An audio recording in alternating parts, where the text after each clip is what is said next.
motema na kotama ngai mabe yango muteza kosala ete nakokende suna na église te eloko ni suna kozwa ngako mutu basumu ngako na makasi te mikolo nyonso na peshaka ye suna kende église metaka na koya lisumu wana likaya wana bikobo wana eza kolongwa ngai te kolemba te ndeko na nga ti ntango jésus kristo azali kaka wana na ekuruzu ye mutu aye korapase nde place wana sikoyo konklusion mateya na biso ezali boye mama anilandanga malamu toyokani ete papa il faut ta condition mutu asimba vere na nga oyo te oyo kosimba kozala nini pini bana baye babuki vere oyo nanga bakoya kointervenir nana wakoya kokangola eloko nzambe asimbi na maboko azali te nde wana jésus christ na liwana na ekuruzu nde place wana ye atelemi entre mutu na nzambe mpo toyokanaki mutu asali masumu donc akomona lola te toyokanaki te akomona lola na nini na confession de péché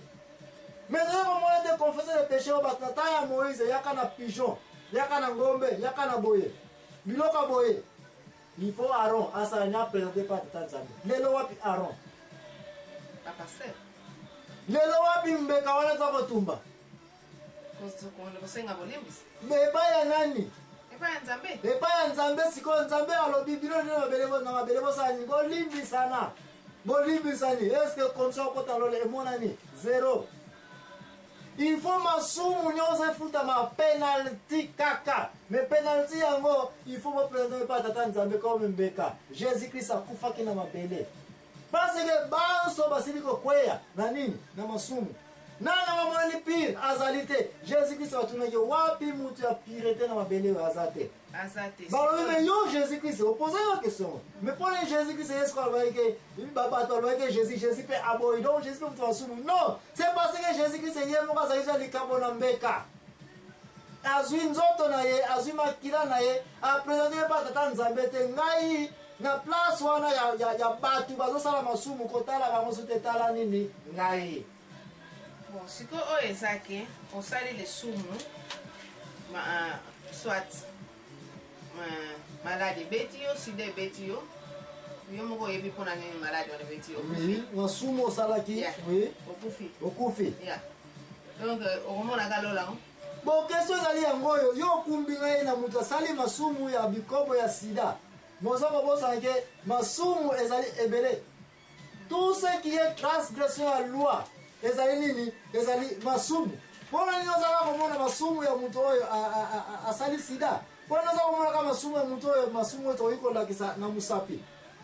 tika na ye te tout ce qui est transgression ya loi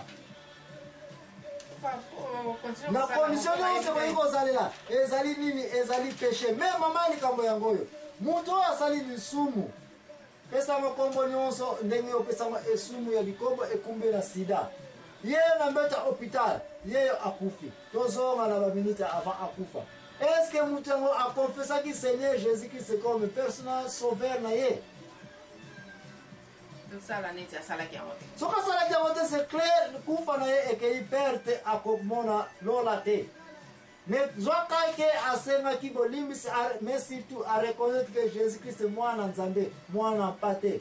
oyaki na mabele mpona kokufa mpona ngai na mipese mpa na limbisa ngai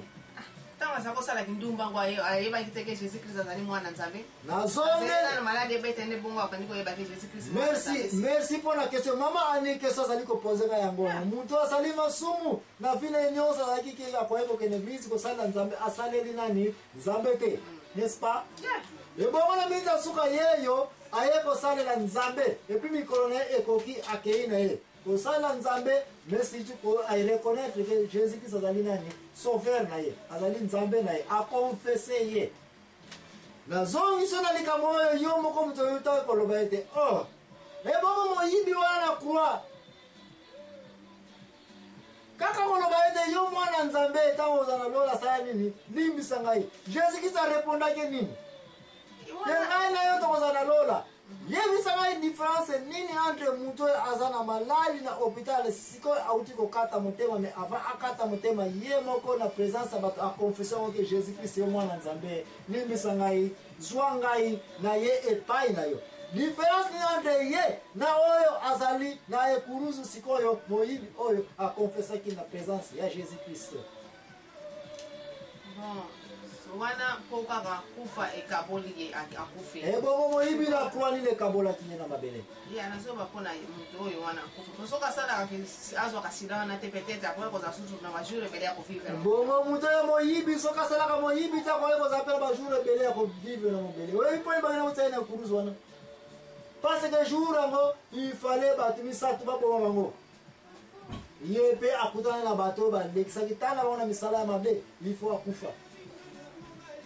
yekolo kwa mutaza na sida sana maladi nyoso benga yango kombo apesa mele ki credit ya bajuru na mabele asalela ki yango te mama ya likambo batu ya liboso bakozala ya suka nano tango na biblia te batu ya liboso bakozala batasuka bakozala batu ya liboso ce qui importe pona Jésus Christ lukaya meso bofongola nini miso boza mayele lokola ba pigeon prudence lokola ba nyoka eliko bete chaque jour esembo ezali na oyo akosokolaka bilamba na ye robe na ye po ye koconfesse Jésus à tout moment zala prudent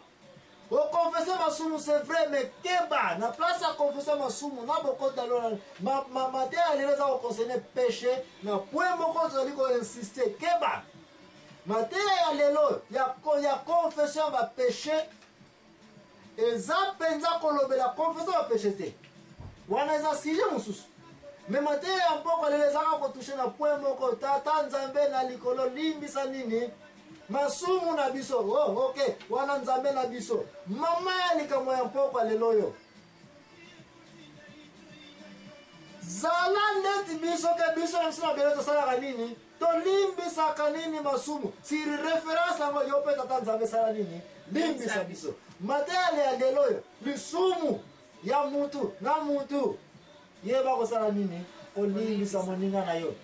torenforce yango na Matthieu 6 14-15 Jésus Christ na paro na munoko na ya lobi yango bolimbisanaka masumu bino na bino masumu sije ya likolo ya lelo oyo na ntango bozali kolimbisa masumu bino na bino te nini ekoyela bino tata nzambe na likolo akolimbisa bino mpe te clé ya mato ya lelo ezali bokoti na lola te parce que grâce à nzambe kamutu ekosa na nini na lola masumu mpe te parce que mutu moko amonani ya bule azali te me mateya ya lelo ezali koloba ete limbisa masumu na biso ndenge biso na biso tokolimbisaka nini masumu mama ya likambo po toke na conclusion na biso yo mondimi soko ozali kolimbisa moninga na yo te yo mpe bakolimbisa yo te mama ya likambo ya mibale lisumu moko ekokoma na lola epai na miso ya nzambe ezali te masumu ekomaka nango na lola te sauf ya blasphème oyo ezali kotelemeli nani molimo mosantu otelemeli nani nzambe wana ekokoma automatiquement na lola eyango wana mpe mokanda ya nzambe mokanda ya Jacques elobi ete na Jude mpe elobi yango lisusu na Jean mpe alobi yango lisusu un blasphème mutu oyo asali nini bakosala nini bakolimbisama te masumu ya blasphème ekolimbisama te apart masumu ya mutu na nzambe oyo pardon ezali te tout le reste de péché soki tokoki kozala mayele ya kolanda mokanda ya Matthieu 6 15 14 na 15 okoya komona ete business ya masumu activité masumu na mabele oyo nzambe atipaka na ye yango te bamasumu eza apeselango biso nguya biso na biso tolimbisanaka nini masumu oyo esengo na mwana ya mpate akolimbisaka masumu mwana ya mpate apesi yo mpe nguya yango liso adefisi yo lisusu nguya wana yo mpe lisusu salaka nini bokoki kolimbisa mutu mosusu mpe masumu kolimbisa masumu eza puissance réserve na nzambe kaka te na Jésus mpe na Jésus kaka te tokaboli yango mpe na Jésus makambo ya lelo tozali kote ezalaka moko masumu ekendaka nango na lola te oyo ya mutu na mutu masumu nyonso tosalaka na mabele esukaka nango kaka na likolo mituni ya biso kaka emataka nango na likolo te soki tokoki kolimbisa na biso na biso me soki tokoki kolimbisa na biso te ya solo masumu oyo kosala nini solo nango bakri wana ya rama ekokoma epai tata nzambe nde place tokosambela yango wana il y aura les condamnations na biso tokofunda na ekozala mais soki tokoki kolimbisa na masumu esili mama ani amweke oza na likambo mosusu sakoma te na biso ya mpoka lelo oyo nzambe apambola bino kaka esukeli na place oyo place esukeli ete nzambe masumu oyo tosalaka na mabele eza banke koma okolimbisa moninga ozozwa point ya trop koma maninga osala mabele baninga na balimbisa yo soki baboyi kolimbisa yo tokotala kilo nini ya avance oza nango ekozala remplace po balance esalema po bilamba emona nini propre secret ya monene mpe longo bimaka na masumu yango comme ça moto asenga olimbisa ye te mais jésus alobi ete bato balobi netala moto ya malamu wapi ye yeyo mais sikoyo balobi tosala masumu te donc totikaka mpe masumu yango tosala masumu te mais sikoyo nani yango aza kapable ya kokima masumu tozali apo